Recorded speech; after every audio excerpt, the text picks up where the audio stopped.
እንዴት ከዕድሜ ልክ መጃጃል ህይወት መውጣት እንችላለን? ይህ የሁላችን ጥያቄ ነው። በማወቅም ይሁን ባለማወቅ የምንጃጃልባቸው ጊዜያቶች በጣም በርካቶች ናቸው። ባለማስተዋላችን ብቻ በህይወት ምን ያክል እየተጃጃል እንደምንኖር ብናውቅ ኑሮ ከመጃጃል ህይወት በቀላሉ መውጣት እንችል ነበር። አብዛኛው ጊዜያችንም በመጃጃልን የምናባክነው በተለይ በወጣትነት ዕድሜ የሚኖር ሰው የዘመነ እየመሰለው ጊዜውን በሚጠቅመውም በማይጠቅመውም እያባከነ ነው የሚገኘው። በደንብ አድርጎ ለማያውቃት ሴት ሲል የማይገባትን መስዋዕትነት ሲከፍል ቴክስት ሲያደርግ በየሬስቶራንቱ ሻይ ቡና ሲጋብዝ ይውላል። የወጣትነት ዕድሜው ሳይጠቀምበት እንዲሁ በዋዛ ፈዛዛ እንዲያልፍ ያደርገዋል። ወጣቱን ይህ ለምንድነው የምታደርገው ብለህ ብትጠይቀው ፍቅር ይበልጣል ብሎ ይመልስልሃል። ራሱን ያጃጃልና እየሸወደ መሆኑ ግን አልተረዳውም። ስለሆነም ካሁን በኋላ የምዘረዝራቸው እነዚህ 6 ነገሮች በህይወታችን ላይ እየተጃጃል እንዳንኖር የሚያግዙ ነጥቦች ናቸው። ከዛ በፊት ግን ለዚህ ቻናል አዲስ የሆናችሁ ሰብስክራይብ በማድረግ ቤተሰብ ይሁኑ። አንደኛ፣ ሁሉም እንደነበረ አይቀጥልም። ነገሮች፣ ሁኔታዎች በተቀየሩ ቁጥር የአንተ አስተሳሰብም በዛው ልክ እየተቀየረ ነው የሚሄደው። ሰዎች ከጊዜ በኋላ ተቀየሩብኝ፣ እኔ ሳውቃት እኮ እንደዛ አልነበረችም እንላለን። ግድ ነው ልትቀየር። ጊዜ እኮ ለሰው ልጅ ትልቁ መምህር ነው። የማይቀየረው ለውጥ ብቻ ነው። ትናንት ነበር፣ ዛሬም አለ፣ ነገም ይኖራል። አንተም ከጊዜ ጋር አብረህ መለወጥ ካልቻልክ እዛው ትረገጣለህ። የትናንት አካልህ እኮ አሁን የለም፣ ሙሉ በሙሉ ተለውጧል አይደል? ታዲያ እሷ እንድትለወጥ ለምን አትፈቅድላትም? አየህ፣ ማንም እንደነበረበት አይቀጥልም። ተማሪ ከነበርክ ተማሪ ሆነህ አትቀጥልም። ጓደኛ ከነበረ እንደዛው ላትቀጥል ትችላለህ። ትናንት ጎበዝ ነበርክ ማለት ዛሬ ትሆናለህ ማለት አይደለም። ዛሬ የለህም ማለት ነገ አይኖርህም ማለት አይደለም። አስታውስ፣ ትናንት የእናንተን መምጣት በተስፋ ሲጠባበቁ የነበሩ ሰዎች ለትንሽ ደቂቃ ስታረፍዱ ልባቸው ውልቅ የነበረው እስቲ አሁን ያ ስሜት አለ እንዴ ብላችሁ ጠይቋቸው። እመኑን፣ ያ ስሜት የለም፣ ደብዝዟል፣ ከዛም አልፎ ጠፍቷል። የድሮ ፍቅረኛ አንተን የሚተካ ማንም ባይኖራትም አንተን የሚመስል ሌላ ሰው ግን ተክታበታለች። እኔና እሷ አንድ ነን ብለህ የምትመካባት ልጅ ሌላ ሰው ልቧ ውስጥ አስገብታበታለች። አንተ አልገባህም እንጂ ሁሉም የሚጨነቀው ለከባዱ ነገር ነው። የእናንተ መጥፋት፣ መቸገር፣ ማጣት፣ መውደቅ፣ መሰበር ብሎም መሞት ሳይሆን የሚያስጨንቃቸው ትንሽ የራስ ምታት ስለያዘቻቸው ህመም፣ ትንሽ በህይወታቸው ስለተፈጠረው ቀዳዳ መድፈን ነው። ሰዎች አይደለም ሞታችሁ እያላችሁ እንደሌላችሁ ነው የሚቆጥሩት። ትናንትና አብረው የነበሩ ዛሬ መንገድ ላይ ሲያገኙ ወይንም ስትደውልላቸው አንተ አለህ እንዴ ብለው አያውቁም። አየህ፣ ስለ መኖርህ እንኳን እርግጠኛ አይደሉም። በእነሱ ቤት የላችሁም። የሌላችሁበት ህይወት ላይ ነው አለሁ እያላችሁ ያላችሁት። ግን ምንም ብትጥሩ ምንም ብትለፉ ጊዜ የማይሽረው ምንም ነገር የለም። ጊዜ በራሱ የዋህ የነበርከው ጨካኝ፣ ሰጪ የነበርከው ንፉግ፣ ዝምተኛ የነበርከው ወረኛ ያደርግሃል።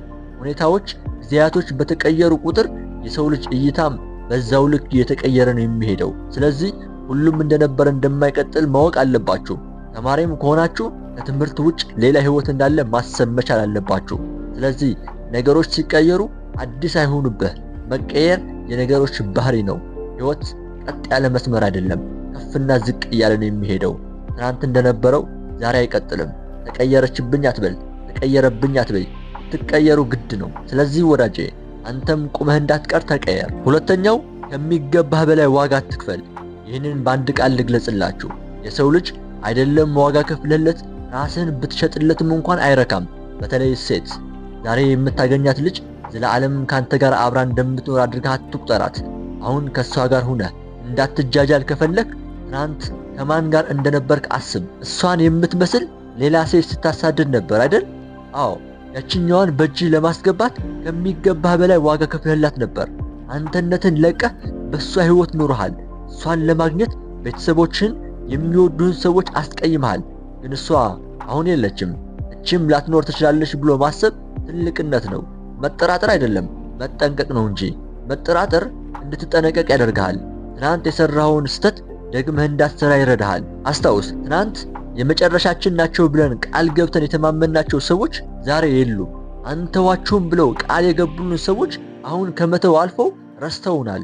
አንተ ግን ለመጣውም ለሄደውም ከሚገባህ በላይ ዋጋ የምትከፍል ከሆነ ራስህን ታጠዋለህ። ለጮኸው ውሻ ሁሉ እኮ ድንጋይ አይወረወርም አይደል? አንተም ላገኘኸው ሰው ሁሉ ራስህን መስጠት አይጠበቅብህም። ትናንትና እንደነበረው የማይቀጥል የሰው ልጅ መሆኑን ተረድተህ ማድረግ ያለብህን አድርገህ እለፍ እንጂ መስዋዕትነት መክፈል ካለብህም መመለስ ለማይችል ሰው መሆን አለበት እንጂ ካለው ለመጨመር መሆን የለበትም። አለመታደል ሆኖ እኛ ደግሞ ዋጋ የምንከፍላቸው ሰዎች እንዲወዱን እንዲያመሰግኑን ነው እንጂ ዋጋ የምንከፍላቸው አስበንላቸው አይደለም። በተለይ ሴት ስትሆን እንሽቀዳደማለን የሆነ ነገር ልናደርግላት። እኔ ግን እልሃለሁኝ እሷን አፕዴት ለማድረግ አትጣደፍ። ፉንጋ ትሁን ቆንጆ፣ እሷን አፕዴት ለማድረግ ወረፋ የማይዝ ወንድ የለም። አንተን አክቲቭ ለማድረግ የሚመጣ ግን ማንም ሰው የለም። ይህንን ተረድተህ ከሚገባው በላይ ዋጋ መክፈል ማለት በራስህ ፍቃድ ቤንዚን እንደማርከፍከፍ ነው የሚሆንብህ። አንተ ለአንዲት ሴት ስትል ሁሉን ነገር ትተዋለህ። እሷ ግን ለአንድ ነገር ስትል አንተን ትተውሃለች። ምክንያቱም ካንተ በላይ ራሷን ስለምትወድ። ታዲያ ለምንድን ነው ላንተ ብሎ አስፋልት እንኳን መሻገር ለማይችል ሰው ብለህ በረሃ ቋርጠህ የምትመጣው? ታመህ ሊጠይቅህ ላይመጣ ታዲያ ለምንድን ነው ህይወትን አሳልፈህ የምትሰጠው? ምናልባት ልትወዳት ትችል ይሆናል። ከራስህ በላይ አስበልጠህ ግን አትወዳትም፣ አትወደውም፣ አትወዳቸውም። ፍቅረኛዬን ከራሴ በላይ ነው የምወዳት እያልክ ራስን አትሸውደው። ላንተ ብሎ የሚሞት ማንም የለም ወዳጄ። ህይወትህ በመጃጃል እንዲያልፍ ካልፈለክ ምንም ቢፈጠር ከሚገባው በላይ ዋጋ ላለመክፈል ሞክር። ሶስተኛው አሁን ስታደርግ ነገህን እንደምትኖር እያሰብክ አድርግ። ህይወት ይቀጥላልና። ይህንን ማድረጌ ለነገ ይጠቅመኛል ወይስ ይጎዳኛል? ከእሷ ጋር መሆኔ፣ ከእሱ ጋር ጊዜ ማሳለፌ ነገን ያበላሸዋል ወይስ ያሳምረዋል ብሎ ማሰብ። ከቦክስ ውጭ ማሰብ መቻል። እኔ ካለሁበት ሌላ ህይወት አለ ብሎ ማሰብ በአንድ አጥር ላይ ታጥረህ እንዳትኖር ያደርግሃል። አሁንን ስትኖር ዛሬም ብቻ አይደለም ነገም ይኖራል ብሎ ማሰብ ትልቅነት ነው። እኛ ደግሞ ስንት የማያልፉ የሚመስሉን ቀናቶች አልፈናል። አንተም ምናልባት ዛሬ ያንተ የዓለም ፍጻሜ ላይሆን ይችላልና ሙሉ ጊዜህን ዛሬ ለምታገኛት ልጅ አታድርግ። ትታ ከሄደች ራቆትህ እንዳትቀር ይጠቅምሃልና። አራተኛ ነገሮችን ራቅ ብለህ ያቸው። አንድ ነገር በቀረብከው ልክ ነው የምትወደው። አንድ ተራራ ስትቀርበው ግዙፍ ነው የሚመስልህ። ከሱ የራቅ በሄድክ ቁጥር ግን ኢምንት ነው የሆነ የሚሄደው። የሆነ ነገር በጣም ስትቀርበው ያለሱ ሌላ ህይወት ያለ አይመስልህም። ለዛም ነው በጣም የምትወዳቸው ሰዎች ሊርቁህ ሲሉ ያዙኝ ልቀቁኝ የምትለው። እውነት ነው። ለቀረብናቸው ነገሮች መለየት ይከብደናል። ከባድ ነገር ሲያጋጥመን እንኳን ከመለየት ይልቅ በሱስ መደበቅ ወይንም መሞት አማራጭ የሌለው ምርጫችን እናደርገዋለን። እኔ ግን እልሃለሁ አንድ ነገር የምትወደው ስለሚያምር ከሌላው የተለየ ስለሆነ አይደለም፣ ስለቀረብከው ነው እንጂ። አንዲት ሴት የምትንሰፈሰፍላት ከሌሎች ሴቶች ስለተሻለች አይደለም፣ ጀስት ስላወካት ስለቀረብካት ነው። እድሉን ብታገኝና ከሷ ከተሻሉት ሰዎች መሃል ብትቀላቀል ግን ፈልገህ እንኳን አታገኛትም። ታዲያ ለምንድን የወደድካት ቢባል ስላወካት ስለቀረብካት ነው። ስለምታምር ሳይሆን ስላማረች ነው። ሌላ ምንም የተለየ ነገር የለውም። ለምሳሌ እቺን ያት ታምራለች ወይስ አታምርም? እቺንስ? እሺ እቺንስ? እንዲህ ስታያቸው ምናልባት እነዚህ ያንተ ምርጫ ላይ ሆኑ ይችላሉ። ግን ከሁላቸውም ጋር የመገናኘት እድል ብታገኝ አንዳቸውን የመውለድ እድልህ ከፍተኛ ነው የሚሆነው። ምክንያቱም የሆነ ሰው የምትወደው በቀረብከው ባወቅከው ልክ ስለሆነ ነው። ስለሆነም በህይወት ስትኖር ነገሮችን ለመምረጥ አትቸኩል። በህይወት ትልቁ ጸጸት የሚያዋጣህን ነገር ፈልገህ አለመምረጥ ነው። በተለይ የፍቅር አጋርህን ለመምረጥ አትቸኩል።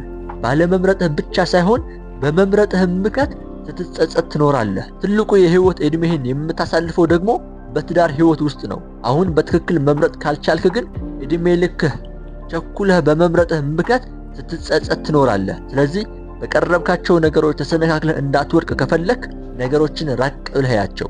በእነሱ ተሰነካክለህ እንዳትወድቅ ይጠቅመሃልና። መጀመሪያውም የወደድካት የተለየች ስለነበረች ሳይሆን በተለየ መልኩ ስላየሃት ነው። ስለዚህ አይናችሁን ከአንድ ነገር ንቀሉ፣ በዛው ሰምጣችሁ እንዳትቀሩ ይረዳችኋል። ምክንያቱም ከነሱ ሌላ አሉና። አምስተኛው ፍሌክሲብል ሁን። አንድ ነገር ከያዘ የማይለቅ ሰው መሆን የለብህም።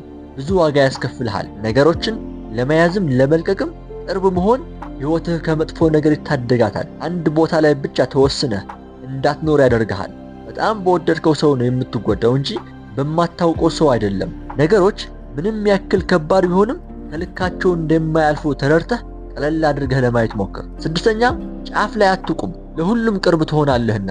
ቅርንጫፍን ትንሽ ንፋስ እንደሚያወዛውዘው ሁሉ አንተንም ትንሹም ትልቁም እንደ ልቡ ያሽከረክርሃል። ህይወትህ ለማስቀጠል ስትል ለሁሉም አሽከር ትሆናለህ። የራስህን መንገድ ከመከተል ይልቅ እነሱ በሚሰጡ ፍርፋሪ ረክተህ ትኖራለህ። የማትፈልገውን ነገር እያደረግህ እንድትኖር ህይወት ታስገድድሃለች።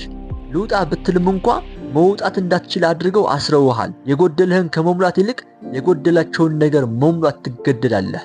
ሳትፈልግ በማትፈልገው ህይወት ትቀጥላለህ። እንዲሁ መኖርን ትመርጣለህ። ነገሮችን ከማስተካከል ይልቅ መጃጃልን ትመርጣለህ። ህይወት አንተ እንደፈለግካት ሳይሆን እሷ እንደፈለገችው ታሯሩጣለች። መውጣት እንዳለብህም ብታውቅም ጫፍ ላይ በመሆንህ ምክንያት ብቻ ላለመሞት ብለህ ትፍጨረጨራለህ። አየህ፣ እነዚህ 6 ነገሮች በህይወታችን ውስጥ እየተጃጃል እንዳንኖር የሚያግዙን ነገሮች ናቸው።